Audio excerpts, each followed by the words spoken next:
Testimony is just about God's faithfulness in providing for me to be able to witness for Him, but using my own personality, because I really like to just talk with people one-on-one. I'm not necessarily I want to tackle everybody in Walmart or in Jewel and like talk with them in the spur of the moment. I prefer building long-term relationships.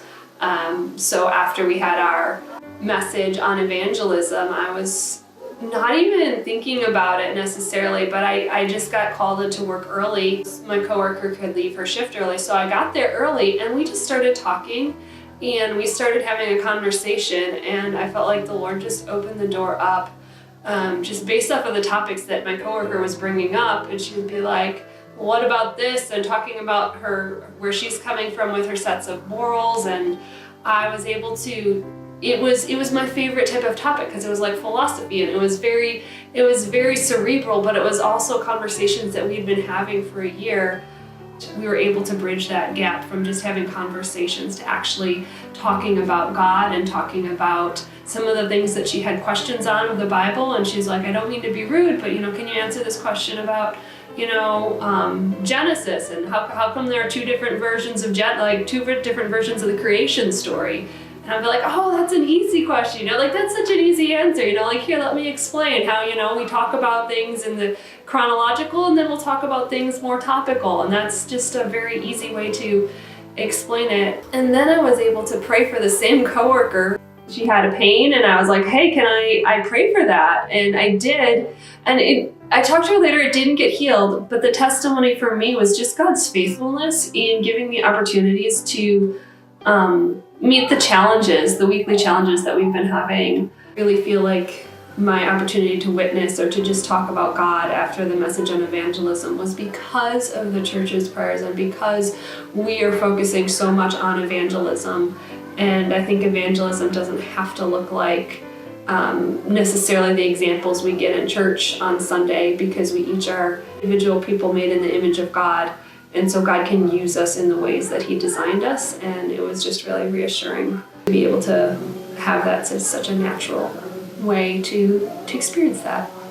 I came home from work one day and my wife had a really bad migraine, so I asked her if I could pray for her, and she said sure, and so I did, and she felt better. And a few minutes later, she was feeling a lot better. And she was like, I think God healed me. So that was a really great moment for her.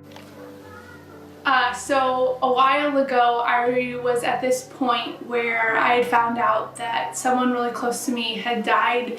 And I was feeling really alone in that moment of trying to deal with that.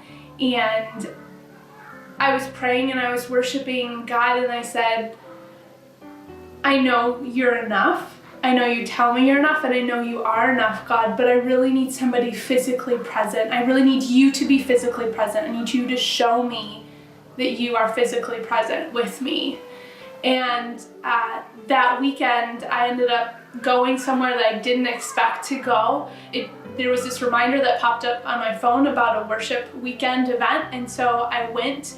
A friend ended up going with me, just spur of the moment. I'm like, what are you doing? And they're like, nothing. I go, you should come with me to this thing. And I went, and it was beautiful, and I got prayed for, and my heart was just so touched. And so the next day I texted another friend and said, hey, you've got to come to this thing. It's amazing. And they came with me and joined me. And then on that next day, on Sunday, I had a friend text me and go, I had other plans today, but I really felt God leading me to come see you. And I told them that I was going to church. I was going to the church of this friend that had been close to me that had died, and so she went with me, and so I didn't have to go alone. And at the end of that weekend, I looked at each day on Friday, Saturday, and Sunday, and how God had provided not just a person, but a person who was close to my heart and who I love dearly.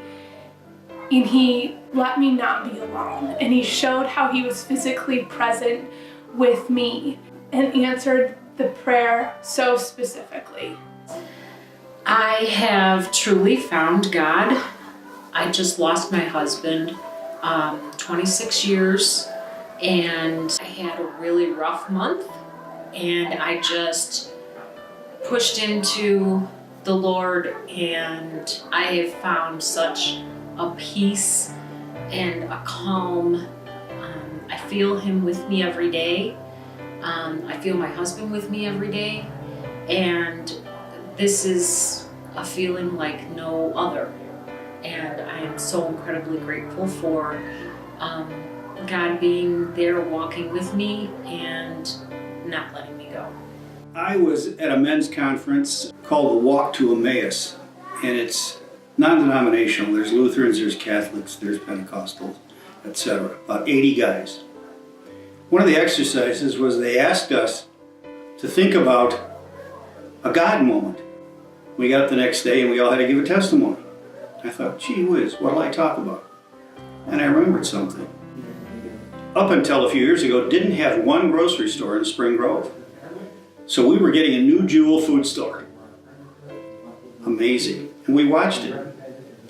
And one morning when I was driving to work down Route 12, taking off from the red light in Spring Grove, going faster, 30, 40, 50, I hear a noise and I see a helicopter above the Jewel food store putting the gigantic air conditioners on the roof. And the wind's kind of blowing him around and he's having a hard time placing this air conditioning unit, which is as big as a station wagon. And I'm watching it and I'm watching it. And I know I'm on 12 and there's hardly any traffic. And all of a sudden I hear, hey!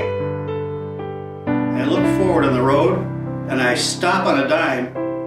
There was a gigantic semi that had pulled in the other side, had a bad run at the parking lot, and had backed all the way across all 4 lanes. And I hit the brakes and I stopped 18 inches from that semi. No question in my mind it happened. Where did the hey come from? Took me a couple days to figure that out. Did that really happen? Sometimes there's an angel watching over us.